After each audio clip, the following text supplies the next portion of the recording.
Army chief general Asim Munir نے Pakistan mineral سمٹ سے خطاب کرتے ہوئے کہا کہ حکومت پاکستان نے تمام اداروں کے ساتھ مل کر SIFC کا قیام یقینی بنایا ہے۔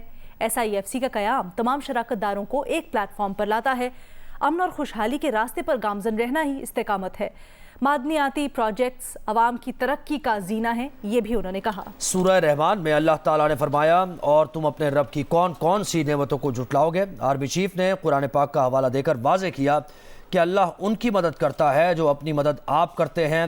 بولے ملک پر نظر ڈالیں تو برف پوش پہاڑوں سے لے کر صحراؤں کی وسعت تک، ساحلی پٹی سے میدانی علاقوں تک اس سرزمین میں کیا کچھ نہیں ہے۔ Army chief general Asim Munir نے پاکستان منرل سمٹ سے خطاب کیا اور کہا کہ حکومت پاکستان نے تمام اداروں کے ساتھ مل کر SIFC کا قیام یقینی بنایا ہے۔ SIFC کا قیام تمام شراکت داروں کو ایک پلیٹ فارم پر لاتا ہے۔ امن اور خوشحالی کے راستے پر گامزن رہنا ہی استقامت ہے۔ معدنیاتی پروجیکٹس عوام کی ترقی کا زینہ ہے۔ مزید کہا، سورہ رحمان میں اللہ تعالیٰ نے فرمایا، اور تم اپنے رب کی کون کون سی نعمتوں کو جھٹلاؤ گے۔ آرمی چیف نے قرآن پاک کا حوالہ دے کر واضح کیا کہ اللہ ان کی مدد کرتا ہے جو اپنی مدد آپ کرتے ہیں۔ مزید بولے ملک پر نظر ڈالے تو برف پوش پہاڑوں سے لے کر صحراؤں کی وسعت تک، ساحلی پٹی سے میدانی علاقوں تک اس سرزمین میں کیا کچھ نہیں ہے۔ آرمی چیف جنرل سید آصم منیر نے پاکستان منرل سمٹ سے خطاب کرتے ہوئے کہا ہے کہ حکومت پاکستان نے تمام اداروں کے ساتھ مل کر SIFC کا قیام یقینی بنایا۔ SIFC کا قیام تمام شراکت داروں کو ایک پلیٹ فارم پر لاتا ہے۔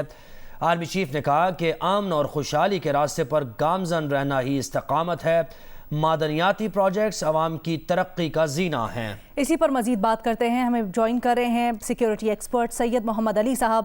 بہت شکریہ آپ کے وقت کے لیے علی صاحب۔ یہ بتائیے گا آرمی چیف کا یہ جو خطاب ہے اور اس میں انہوں نے خاص طور پر یہ جو اسپیشل انویسٹمنٹ فیسیلیٹیشن کاؤنسل اس سے متعلق بات کی ہے، اس کے اوپر کیا کہیں گے آپ؟ جی بہت شکریہ۔ جی یقیناً یہ آج کی جو کانفرنس ہے اور اس میں جو آرمی چیف کا خطاب ہے، میں سمجھتا ہوں کہ بہت تاریخ ساز اہمیت رکھتا ہے، اور اس کی بنیادی وجہ یہ ہے کہ 75 سال میں پاکستان نے جو ترقی کی کوشش کی ہے وہ بیرونی وسائل اور ایکسٹرنل ڈیپینڈنس اور قرضوں کے ذریعے سے کرنے کی کوشش کی ہے۔ لیکن آج جو یہ منرلز کانفرنس ہوئی ہے اور اس میں جو آرمی چیف نے ایک اسٹریٹجک ڈائریکشن دی ہے پاکستان کے قوم کو اور سیاسی حکومت کو، وہ یہ دی ہے کہ ہم اگر اپنے قدرتی وسائل کو بروقت اور بھرپور انداز میں ٹیپ کریں، ایکسپلائٹ کریں اور ان کو پروڈکٹس میں کنورٹ کر کے باہر بیچیں، تو اس کے ذریعے نہ صرف ہم اپنی غربت کے مسئلے سے عہدہ برا ہو سکتے ہیں، خوشحالی لا سکتے ہیں، بلکہ بیرونی جو ڈیپینڈنس ہے اس کو بھی بتدریج کم کر سکتے ہیں۔ تو بنیادی طور پہ ہماری خود مختاری اور خوشحالی دونوں جو ہے اس بات سے جڑی ہوئی ہے کہ ہم اپنے قدرتی وسائل کو کتنا بروقت اور بھرپور انداز میں ڈیولپ کر کے اپنے معیار زندگی کو بھی ڈیولپ کر سکتے ہیں، اپنے آپ کو ایک انڈسٹریلائز نیشن کے طور پہ بھی ترقی دے سکتے ہیں، اور بیرونی دنیا پہ جو ہماری ڈیپینڈنس ہے قرضوں کے لیے اس بوجھ کو بھی بتدریج کم کر سکتے ہیں۔ تو یہ میں سمجھتا ہوں پاکستان کی ایک نیا اسٹریٹجک تھاٹ ہے جو کہ باہر سے قرضے لے کے فسکل مینجمنٹ کے بجائے قدرتی وسائل، اور جس طرح کل ہمارے چینی دوست جو کہ نائب وزیر اعظم ہیں انہوں نے بھی ہمیں تجویز دی کہ ہم اپنی انڈسٹریلائزیشن کے لیے ضروری ہے کہ ہم اپنے ہیومن ریسورس کو بھی ڈیولپ کریں۔